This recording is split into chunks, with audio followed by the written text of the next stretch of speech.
Wasar training sa taga Inuburan andam ang Coast Guard gamutabang ni Force Benji Talisik. Live report.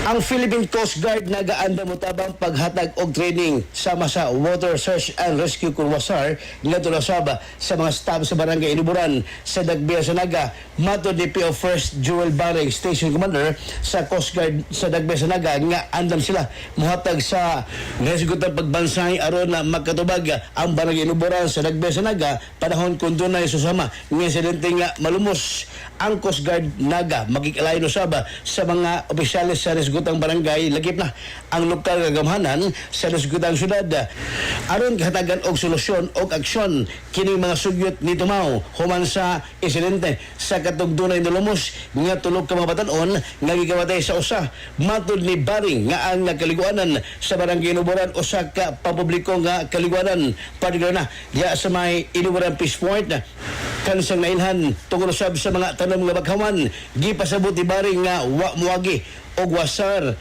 training kung nakisa mga katong mga nagbantay sa karagatan dila sa may Inuburan Peace Port sanglit nga usa sa ilang gihatagan o pagtagad o pagmonitor kini mga pribado nga mga resort nga usa sa mga requisitos ang kining wasar training una makasugod sa pagpagnawat og mga customer ang mga resort tibik og gawahin sa pagbaton og lifeguard magdepende kini sa ginaganon sa lifeguard kung mag-apply ang usa ka resort depende sa gidak-on sa kaliguanan sa usa ka pribadong resort sa Dakbayan sa Naga. Sa pagkaro sir no kay public magud na siya ato sa nang ikuan ang concern sa barangay siguro number 1 basig na tay mga basig katawag siguro ta sa LGU regarding na tay mga meeting para at least ang ma-enhance na to ang safety diha ba kay sa pagkakaroon ng bidayo na siya tapos na napoy na discuss siya siguro ang mayong buhaton siguro mag-formulate taga ng duan na unsay mayong buhaton para di na musab atong siguro with collaboration sa barangay and possibly sa LGU para kami sa Coast Guard kami namin inaali ha ito na siguro magkain diha kung pag mga wasar diha dapika kay naman na yung mga taga-barangay na nag-enforce diha sa barangay ana na siguro.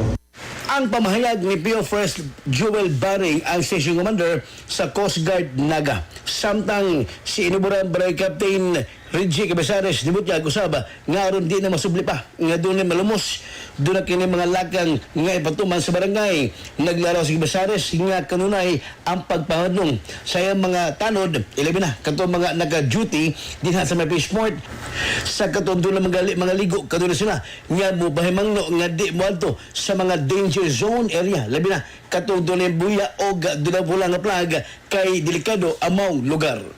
Ito, okay. Mutangan ng mag-plug, among larayon din, he. Okay. Anak, larayon nga to, diba?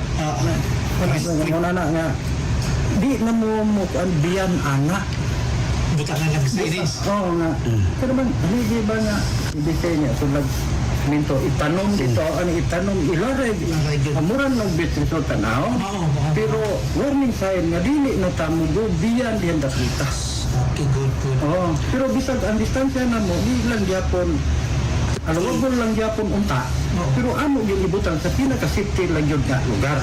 Nga warning sign. Napag yun na siya distansya nga tos unahan pa nga. Okay pa unta. Pero di na lang yun tamuris mo dito napita. So mo na yung plan. Diarain na mo plan. Tadi among diarain doon kay mangita man yun paagi nga mahimo na mo ba nga masafety ta ba? Diarain na mas diarain. Kaya amo man yun ang responsibilidad din hitanan. Bisag madagat mga tutas bukid, amo adyo na siya. Ang pares ninyo na nga mo, amo yun na siyang concern. Pero kaniron, amo na nigong buhaton para lang yun sa safety sa tanan. Ang pagpasabot ni Inuburan Barangay Captain Reggie Cabesares. Mga katropa sa gyapon na magalimot sa Bagaplas kanunay sa Santon Herbal Oil. Magkatabag kini hinimo sa Yastohol Incorporated mapalit sa parmasyang botika sa inyong lugar. Alang sa Diyos ang Pilipino para sa Pilipinas sa katropa Benji Talisik, XFM News. XFM report. Santon Plus Gold, mapalit sa mga butika sa inyong lugar.